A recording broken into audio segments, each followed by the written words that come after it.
Bapak Ibu sekalian yang Tuhan Yesus Kristus kasihi, mari kita buka firman Tuhan dari Yohanes 16. Dari kitab Injil Yohanes 16, kita akan baca ayat 4 sampai ayat yang ke-7.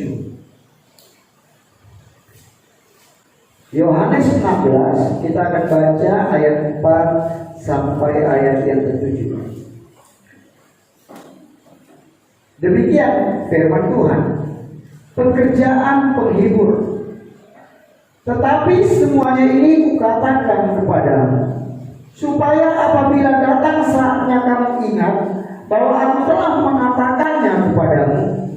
Hal ini tidak kukatakan kepadamu dari semula, karena selama ini aku masih bersama-sama dengan kamu. Tetapi sekarang aku pergi kepada Dia yang telah mengutus aku, dan tiada seorang pun di antara kamu yang bertanya kepadaku, kemana engkau pergi? Tetapi karena aku mengatakan hal itu kepadamu, sebab itu hatimu berduka cita. Namun benar yang kukatakan ini kepadamu adalah lebih berguna bagi kamu jika aku pergi. Sebab jikalau aku tidak pergi, penghibur itu tidak akan datang kepadamu. Tetapi jikalau aku pergi, aku akan mengutus Dia kepadamu. Sekali lagi ayat yang ke-7 berkata, namun benar yang kukatakan ini kepadamu adalah lebih berguna bagi kamu jika aku pergi, kata Tuhan Yesus. Sebab jikalau aku tidak pergi, penghibur itu tidak akan datang kepadamu. Dan jikalau aku pergi, aku akan mengutus Dia kepadamu. Bapak Ibu sekalian, hari ini setiap umat Tuhan merayakan hari Pentakosta, di mana Roh Kudus dicurahkan pertama sekali kepada murid-murid sebelum mereka mulai melakukan pelayanan. Mereka dipenuhi oleh kuasa Roh Kudus, dilawat, dijamah. Kalau kita baca Kisah Para Rasul 2, bagaimana murid-murid dilawat, dipenuhi oleh Roh Kudus. Setelah itu berubah hidup mereka. Hidup mereka dari yang biasa-biasa berubah. Hidup Petrus yang penakut berubah menjadi orang yang berani. Semuanya menjadi berubah. Artinya sangat luar biasa hidup orang kalau orang itu dipenuhi dengan Roh Kudus. Karena kita lihat bagaimana rasul-rasul waktu mereka dipenuhi Roh Kudus, hidup mereka sungguh-sungguh berubah. Setiap kita harusnya dipenuhi Roh Kudus. Kenapa? Karena setiap kita adalah orang-orang yang percaya kepada Tuhan. Setiap kita orang-orang yang percaya kepada karya-karya Tuhan. Yesus di ayat ke-7 berkata bahwa jauh lebih baik Dia pergi meninggalkan kita di bumi ini. Coba bayangkan kalau Tuhan Yesus itu gak pergi, terus Dia ada di muka bumi ini. Coba bayangkan bagaimana Tuhan mau keliling dunia menemuin kita satu-satu. Secara manusia itu mustahil, benar kan? Dan Tuhan tahu itu mustahil secara manusia. Dia bisa menemukan kita satu persatu. Mustahil, karena Dia tidak mau menentang hukum alam. Yesus tak mau menentang hukum alam. Gak mungkin Dia hidup sampai 2000 tahun di bumi terus ngajari manusia pergi dari satu daerah ke daerah lain jalan kaki. Tuhan bilang aku pergi supaya apa? Supaya Dia bisa mengutus Roh Kudus, Rohnya itu yang tanpa bisa satupun menghalanginya untuk bisa menemui semua umat manusia pada waktu yang sama, tempat yang berbeda, yang bisa semuanya. Dan supaya setiap kita bisa terus bersama-sama dengan Tuhan. Itu hebat. Kita harusnya bersuka cita. Amin. Semuanya harusnya bersuka cita. Kenapa? Ini adalah perayaan di mana kita mengingat Allah mencurahkan rohnya kepada kita semuanya. Kita semuanya bersuka cita. Kenapa? Roh Kudus sudah dicurahkan menjadi milik kita yang tinggal dalam hidup kita. Sebagaimana murid-murid waktu Roh Kudus dicurahkan atas hidup mereka, mereka menjadi orang-orang yang luar biasa. Jadi hari ini saya mau katakan, orang-orang yang percaya kepada Yesus, orang-orang yang percaya kepada Roh Kudus, engkau adalah orang-orang yang luar biasa. Itu seharusnya. Sebagaimana rasul-rasul menjadi orang-orang yang hebat dan luar biasa, karena mereka dipenuhi oleh Roh Kudus. Ingat sekali lagi, orang yang dipenuhi Roh Kudus itu bukan bicara bahasa roh, bukan. Memang itu karunia. Orang yang dipenuhi Roh Kudus bukan bicara nubuat. Orang yang dipenuhi Roh Kudus bukan hanya bicara bisa melakukan mukjizat, tapi orang yang dipenuhi Roh Kudus, orang itu harusnya kelihatan menjadi orang-orang yang pemenang. Katakan amin. Orang-orang pemenang. Kenapa?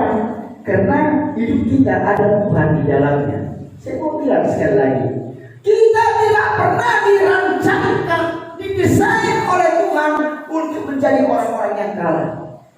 Tapi kita didesain oleh Tuhan, dirancangkan oleh Tuhan untuk menjadi pemenang. Oleh karena itu, kalau kita mau jadi pemenang seperti bagaimana rasul-rasul, mereka menjadi orang-orang yang hebat, mari buka hati untuk Roh Kudus berkarya dalam hidup kita. Untuk Roh Kudus berkarya dalam hidup kita. Izinkan biarkan Roh Kudus yang pimpin hidup kita. Hidup yang dipimpin oleh Roh Kudus, itulah tema kita hari ini. Izinkan Roh Kudus memimpin hidupmu sebagaimana Roh Kudus memimpin hidup rasul-rasul. Makanya Paulus berkatakan bahwa bukan aku yang hidup, tapi Yesus yang hidup dalam aku. Kenapa dia katakan Tuhan yang hidup di dalamnya? Karena Roh Kudus itu ada dalam hidupnya. Makanya Tuhan bisa hidup. Saya mau bilang, kalau Roh Kudus tinggal dalam hidupmu, engkau akan menjadi orang-orang yang hebat. Engkau akan menjadi orang-orang yang hidup secara rohani. Hidup. Engkau akan menjadi orang-orang yang berkemenangan. Walaupun kita menghadapi masalah, tapi kita pasti akan jadi orang-orang yang menang. Rasul-rasul mereka banyak menghadapi masalah, tapi mereka tetap menjadi pemenang di dalam setiap masalah. Kenapa? Karena hidup mereka dipimpin oleh Roh Kudus. Sekali lagi saya katakan, kalau hidup kita dipimpin Roh Kudus, pasti hidup kita akan menjadi orang-orang yang berkemenangan. Orang-orang yang menang. Kemenangan seperti apa yang kita akan alami kalau hidup kita dipimpin Roh Kudus? Itu kan jadi pertanyaan. Kemenangan seperti apa? Barangkali kita katakan ini corona. Bagaimana kita bisa menang? Pasti kita bisa jadi pemenang. Pasti.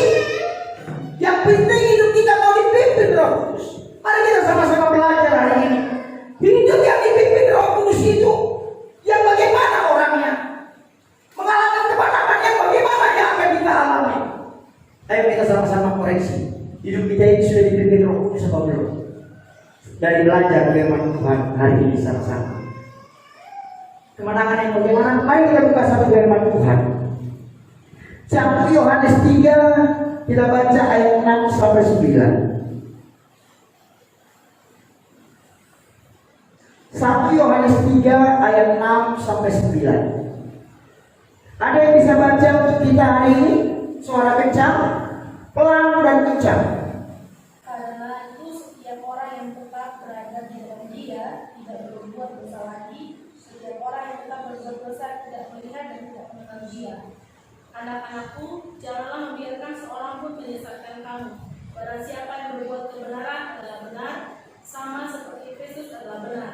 Barang siapa yang tetap berbuat dosa berasal dari iblis, sebab iblis berbuat dosa dari mulanya. Untuk inilah anak Allah menyatakan dirinya, yaitu supaya ia membinasakan perbuatan-perbuatan iblis itu. Setiap orang yang lahir dari Allah tidak berbuat dosa lagi, sebab benih ilahi tetap ada di dalam dia, dan ia tidak dapat berbuat dosa karena ia lahir dari Allah. Amin. Yang pertama, kalau hidup kita dipimpin Roh Kudus, kita pasti akan menang dari dosa. Amin. Orang yang hidupnya dipimpin oleh Roh Kudus, pasti dia akan menjauhi namanya dosa. Dia pasti tidak akan ada hidup terus di dalam dosa itu. Kemungkinan kita bisa berbuat salah, ya. Kemungkinan kita bisa berbuat dosa, ya. Tapi kalau hidup kita dipimpin Roh Kudus itu akan mengingatkan kita dan kita keluar dari sini. Ini hebat. Roh Kudus itu akan bicara. Tidak ada satu Tuhan seperti Tuhan kita yang bisa mengingatkan secara langsung kepada kita. Ini karyanya. Ini kemenangan kita harusnya. Kemenangan kita dari dosa harusnya. Kita sudah ditebus oleh Tuhan Yesus dari dosa. Kenapa kita mau terus ada di dalam itu? Tuhan sudah bayar kita untuk keluar dari dosa itu. Tuhan sudah bayar untuk kita tidak ada terus di dalam dosa itu. Tuhan sudah bayar untuk kita supaya kita tidak terjerat terus dalam dosa itu. Tuhan sudah bayar dengan lunas, dengan hidupnya, dengan darahnya. Tetapi seringkali kita kembali kepada dosa ini. Kita kembali lagi. Oleh karena itu, mari buka hatimu supaya Roh Kudus memimpin hidup. Kalau hidup kita dipimpin oleh Roh Kudus, sekali lagi saya katakan, kita akan jadi orang kemenangan. Kemenangan yang bagaimana yang akan kita peroleh? Yaitu kemenangan terhadap dosa. Kita akan menang terhadap dosa. Kita tidak akan mau lagi ada di dalam hubungan dosa itu. Kita tidak akan mau lagi ada dalam keterikatan dosa itu. Tapi kita pasti akan lepas dari keterikatan itu karena Roh Kudus mengingatkan kita. Roh Kudus akan memberikan kemampuan kepada kita untuk kita bisa lepas dari keterikatan dosa. Ini yang pertama, kita akan peroleh kemenangan dari dosa. Yang kedua, kemenangan yang bagaimana yang akan kita peroleh kalau hidup kita ini dipimpin Roh Kudus. Kita baca Galatia 5 ayat 19 sampai 21. Satu orang lagi baca Galatia 5 ayat 19 sampai 21. Perbuatan daging telah nyata, yaitu percabulan, kecemaran, hawa nafsu, penyembahan berhala, sihir, perseteruan, perselisihan, iri hati, amarah, kepentingan diri sendiri, pencitraan, roh pemecah, kedengkian, kemabukan, pesta pora, dan sebagainya. Terhadap semuanya itu kuperingatkan kamu, seperti yang telah kubuat dahulu, bahwa barang siapa melakukan hal-hal yang demikian, ia tidak akan mendapat bagian dalam kerajaan Allah. Amin. Yang kedua, kalau hidup kita dipimpin Roh Kudus, kita akan menang dari keinginan-keinginan daging, seperti pada ayat firman ini. Kita tidak akan ada di dalam keterikatan seperti kata firman Tuhan dalam Galatia 5 ayat 19 sampai 21. Kita akan bisa lepas dari pikiran-pikiran itu. Saya mau bilang seperti ini, Tuhan tidak pernah melihat aksesoris kita dari luar ini. Tuhan tidak pernah lihat aksesoris yang kelihatan ini, tapi Tuhan melihat kedalaman hati kita. Roh Kudus melihat sampai ke sini hati kita. Keinginan-keinginan kita dia tahu. Apa keinginan itu? Keinginan daging atau memang kehendak Tuhan? Kalau kau menjadi pemenang dalam hidup, biarkan Roh Kudus yang pimpin. Engkau akan jadi pemenang. Menang dari apa? Pertama tadi menang dari dosa. Yang kedua menang dari apa? Menang dari keinginan daging. Keinginan daging ini memang berat, susah untuk kita lawan. Benar nggak kira-kira? Susah. Tapi kalau Tuhan pimpin hidup kita, Roh Kudus pimpin hidup kita, percayalah kita akan mampu melepaskan satu-satu keinginan-keinginan daging yang tidak berkenan kepada Tuhan. Satu-satu. Ingat, yang tidak berkenan kepada Tuhan. Kita banyak masing-masing punya keinginan, benar. Bisa tidak? Bisa kita punya keinginan. Tapi terkadang keinginan kita itu, keinginan daging kita itu lebih daripada keinginan-keinginan lainnya. Keinginan daging ini terkadang bisa menentang apa yang menjadi kehendak Tuhan. Keinginan daging ini terkadang membuat kita jatuh dalam dosa. Keinginan daging ini terkadang membuat kita tidak mempedulikan orang lain. Kenapa? Melekat keinginan ini. Melekat. Gak mau kita lepas. Harus bayar harga. Benar. Harus bayar harga. Terkadang karena keinginan daging, suami istri berkelahi. Si suami bilang, aduh Mak, belum cukup loh duit kita. Akhirnya apa yang terjadi? Karena keinginan daging, suami harus mencari keinginan uang untuk memenuhi keinginan istrinya. Dan dia berbuat sesuatu yang salah. Banyak hal-hal yang terjadi. Ketidakpuasan dalam hidup. Saya mau bilang, penjara sangat penuh karena kita punya keinginan daging yang tidak bisa kita kontrol. Keinginan daging boleh ada, harus ada dalam, tapi keinginan daging itu harus bisa kita kontrol. Amin. Jangan keinginan daging itu melekat melebihi dari segala-galanya. Tapi kalau hidup kita dipimpin Roh Kudus, pasti kita bisa mengontrol keinginan daging dan kita akan jadi pemenang akan hal ini. Yang terakhir, yang ketiga, kalau hidup kita dipimpin Roh Kudus, yang pertama, kita pasti bisa menang dari dosa. Yang kedua, kita pasti bisa menang dari keinginan-keinginan daging kita. Yang ketiga, kita pasti bisa menang dari tantangan hidup. Apa tantangan hidup kita? Satu. Apa tantangan hidup? Apa tantangan hidup? Percayalah, Roh Kudus akan memampukan kita untuk bisa menang atas tantangan-tantangan ini. Terkadang tantangan membuat kita jatuh. Terkadang tantangan membuat kita lemah, ya kan? Nanti di video berikutnya, besok kami sama Faris akan kembali syuting.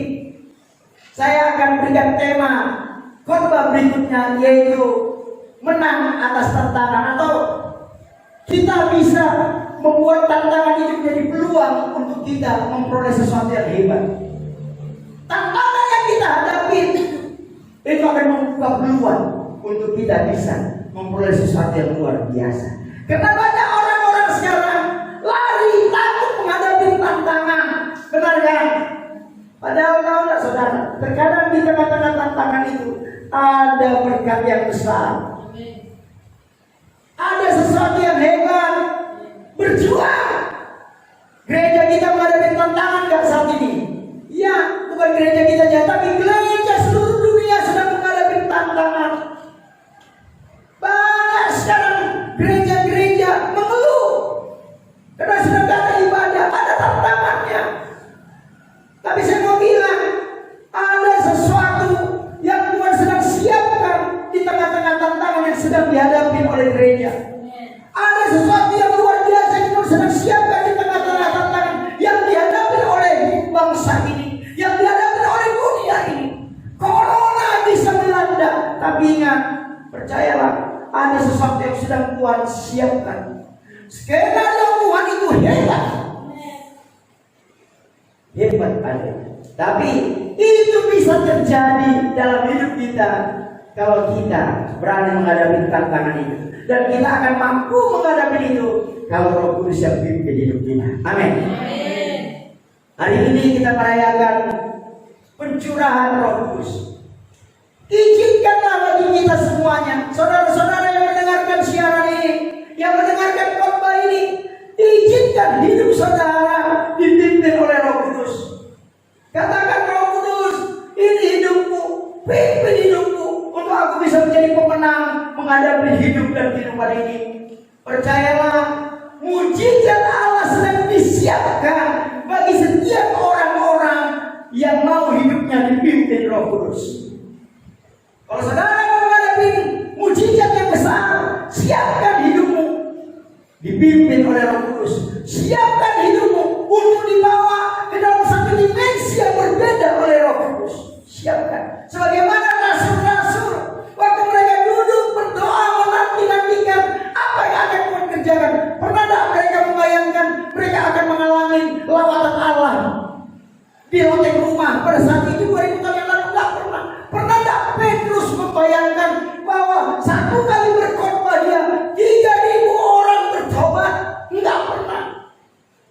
Dimensi yang berbeda Tuhan kerjakan. Waktu Roh Kudus memimpin hidup saya dan hidup saudara, Dia akan mengerjakan dimensi yang berbeda. Sesuatu yang hebat, sesuatu yang luar biasa. Apa yang tidak pernah kita bayangkan, apa yang tidak pernah kita pikirkan, firman Tuhan katakan itu yang akan Tuhan kerjakan. Melalui siapa? Roh Kudus. Buka hatimu saat ini. Aku akan berdoa secara khusus supaya hidupmu dipenuhi dengan Roh Kudus. Jangan katakan, wah nanti kalau aku tak berbahasa roh, berarti aku tak dipenuhi Roh Kudus. Itu pengajaran yang salah. Itu hanya tanda. Saya mau bilang, hidup orang percaya yang dipenuhi oleh Roh Kudus bukan harus berbahasa roh. Kalau ada yang mengatakan itu harus, saya mau bilang, saudara sedang mengecilkan Tuhan. Itu hanya tanda. Nubuat dapat penglihatan, dapat mimpi, itu hanya tanda. Orang-orang yang dipenuhi Roh Kudus melakukan mujizat, itu hanya tanda. Karunia, itu hanya pemberian dari Tuhan. Tapi hidup orang yang dipenuhi Roh Kudus, percaya, hidup orang itu akan kelihatan. Orang itu terus akan memperlihatkan Tuhan, mengandalkan Tuhan dan mempunyai kerendahan. Dia akan katakan, aku gak ada, tapi Tuhan yang ada di dalam hidup. Aku semakin tak kelihatan, tapi Tuhan yang akan kelihatan dalam hidup. Itu tanda-tanda orang yang dipenuhi Roh Kudus. Hari ini setiap kita akan menikmati suasana indah dan nikmat pada saat Roh Kudus melawat hidup kita. Dan pada saat saudara berkata, Roh Kudus penuhi hidupku, saat ini engkau akan lihat Tuhan akan bekerja saat ini juga terhadap hidup.